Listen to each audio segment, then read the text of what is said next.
విరాటరాజు కొలువులో ఒకసారి మల్లయుద్ధ పోటీలు జరుగుతాయి.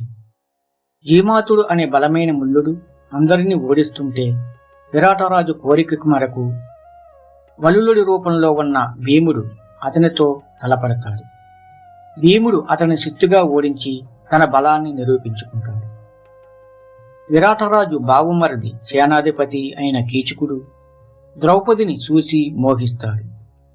ఆమెను వేధించడంతో ద్రౌపది భీముడికి మొరపెట్టుకుంటుంది. భీముని సలహా మేరకు ద్రౌపది కీచకుడిని అర్ధరాత్రి నాట్యశాలకు రమ్మంటుంది. అక్కడ ద్రౌపది వేషంలో ఉన్న భీముడు కీచకుడితో యుద్ధం చేసి అతడిని ఒక మాంసం ముద్దలా మార్చి సంహరిస్తాడు. కీచకుడు చనిపోయాడని తెలియగాని విరాటరాజ్యం బలహీన పడిందని భావించి శ్రీకర్త శేషాధిపతి సుశర్మ దక్షిణ దిశ నుండి ఆవులను ఎత్తుకెళ్తాడు. అప్పుడు ధర్మరాజు సలహాతో భీమ నకుల సహదేవుని విరాటరాజుకు తోడుగా వెళ్లి సుశర్మను ఓడించి ఆవులను తిరిగి తెస్తారు. మరోవైపు కౌరవులు ఉత్తర దశ నుండి దాడి చేస్తారు.